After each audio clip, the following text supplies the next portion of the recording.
नमस्कार दोस्तों, आपका मेरे YouTube channel Hindi moral and Buddha story में स्वागत है। हम रोजाना आपके लिए नई नई कहानियाँ लेकर आते हैं।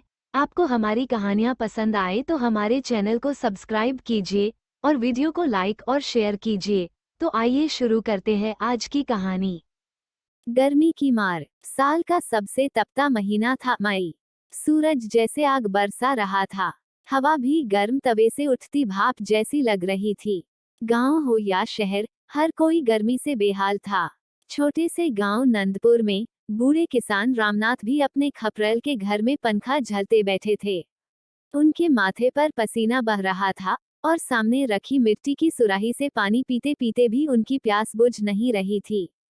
हे भगवान, ऐसी गर्मी तो आज तक नहीं देखी, रामनाथ ने बड़बड़ाते हुए कहा। उनकी पोती सीमा भी वहीं बैठी थी, हाथ में पुराना पंखा झलती हुई। सीमा ने हंसते हुए कहा, दादाजी, बिजली भी तो चली गई। अब तो हम सचमुच भुने जा रहे हैं। गांव में हर रोज बिजली दोपहर को चली जाती थी और शाम को किसी रहमदिल अधिकारी की मेहरबानी से आती थी। बच्चे, बूढ़े, जवान सभी दिन भर गर्मी से लड़ते रहते।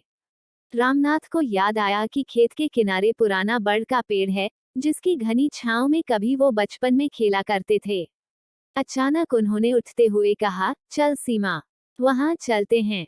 पेड़ की छांव में बैठेंगे, यहाँ तो जान निकल रही है। सीमा खिलखिलाई, हाँ दादाजी, कम से कम वहां हवा तो मिलेगी। दोनों धीरे धीरे चल पड़े। गर्म मिट्टी उनके नंगे पैरों को जला रही थी, मगर ठंडी छांव की उम्मीद में वे आगे बढ़ते रहे। जब वे बड़ के पेड़ के नीचे पहुंचे, तो सचमुच लगा जैसे किसी दूसरी दुनिया में आ गए हों। वहां ठंडी ठंडी हवा चल रही थी। चिड़ियों की चहचहाहट गूंज रही थी। दोनों जमीन पर बैठ गए। रामनाथ ने मुस्कुराते हुए कहा, देखा, प्रकृति का भी अपना तरीका है राहत देने का। सीमा ने गहरी सांस लेते हुए कहा, दादाजी, सचमुच एसी, पंखा सब फेल हो जाता है इस असली ठंडी हवा के आगे। धीरे धीरे गांव के और भी लोग वहां आकर बैठने लगे। किसी के हाथ में आम के अंबिया थे, कोई हाथ में जलजीरा लिए था। बच्चों ने वहीं खेलना शुरू कर दिया। गर्मी को भूलकर पूरा गांव उस बड़ के पेड़ की छांव में एक छोटा सा मेला जैसा रचाने लगा। रामनाथ ने मुस्कुराते हुए कहा, गर्मी की मार हो या जीवन की ठोकर, छांव ढूंढना आना चाहिए। कभी पेड़ की छांव, कभी अपनों की मुस्कान। बड़ के पेड़ के नीचे धीरे धीरे पूरा गांव इकट्ठा हो गया था। महिलाएं अपने सिर पर गीला कपड़ा रखकर आई थीं, ताकि धूप का असर थोड़ा कम हो। बच्चे पेड़ के इर्द गिर्द खेल रहे थे, कोई लकड़ी से गोल घेरा घुमा रहा था, कोई गिल्ली डंडा खेल रहा था। गुड्डी चाची, जो गांव की सबसे हंसमुख महिला मानी जाती थी, टोकरी भरकर खीरे और ककड़ी लेकर आ गईं। उन्होंने सबको आवाज लगाई, अरे भाई, गर्मी भगानी है तो ठंडी ठंडी ककड़ी खाओ। सीमा दौड़कर एक बड़ी सी ककड़ी ले आई और रामनाथ को पकड़ आई। रामनाथ ने मुस्कुराते हुए कहा, अब तो लगता है गर्मी भी दोस्त बन जाएगी। पास में ही मुन्ना, जो गांव का नटखट लड़का था, एक पुरानी साइकिल का टायर घुमाते हुए भागा आ रहा था। उसने शरारत से कहा, दादाजी, चलिए एक रेस लगाते हैं। हार गए तो आपको 2 और ककड़ी देनी पड़ेगी। रामनाथ हंस पड़े, अरे ओ बदमाश, हम तेरे जैसे जवान नहीं हैं अब। इतने में अचानक काले बादल उमड़ने लगे। गांव वालों की खुशी का ठिकाना नहीं रहा। कोई दौड़कर बाल्टी लेने लगा, कोई छतरी उठा लाया।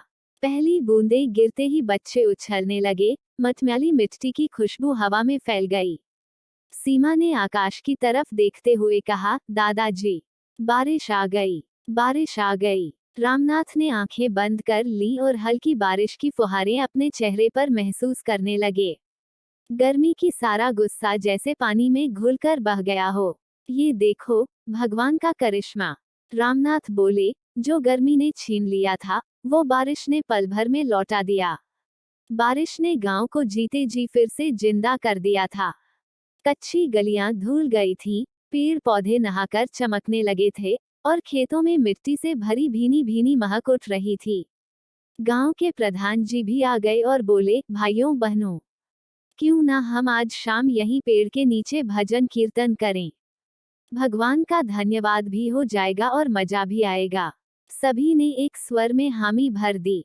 सीमा और मुन्ना ने मिलकर पेड़ के चारों तरफ रंगीन कपड़े बांध दिए। बच्चे फूलों की माला बनाने में लग गए। औरतें भजन की तैयारी करने लगीं। शाम होते होते पूरा पेड़ चमचमा उठा। दियों की कतारें बिछ गईं। ढोलक बजने लगी, मंजीरे खनकने लगे। गर्मी की मार अब एक जश्न में बदल चुकी थी।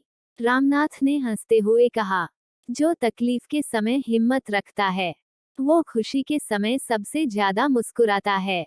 गांव के सब लोग, छोटे बड़े, अमीर गरीब, सब उस रात एक साथ बैठे, गाते, हंसते और भगवान को धन्यवाद देते रहे। बारिश के अगले दिन सुबह गांव में एक नई ताजगी छा गई थी। सड़कें कीचड़ से भर गई थीं, लेकिन किसी को शिकायत नहीं थी। मिट्टी की भीनी भीनी खुशबू हर सांस में बस गई थी। किसान खुशी से अपने खेतों की ओर दौड़ रहे थे। सभी की आंखों में अब फसल की उम्मीद चमक रही थी। सीमा और मुन्ना भी निढाल हो चुके थे, लेकिन अब नया खेल शुरू करने का मन था। गांव के बाहर जो बड़ा मैदान था, वहां बारिश के पानी से बड़े बड़े गड्ढे बन गए थे, बिल्कुल छोटे छोटे तालाब जैसे। मुन्ना उछल कर बोला, सीमा दीदी, चलो पानी में कूदते हैं।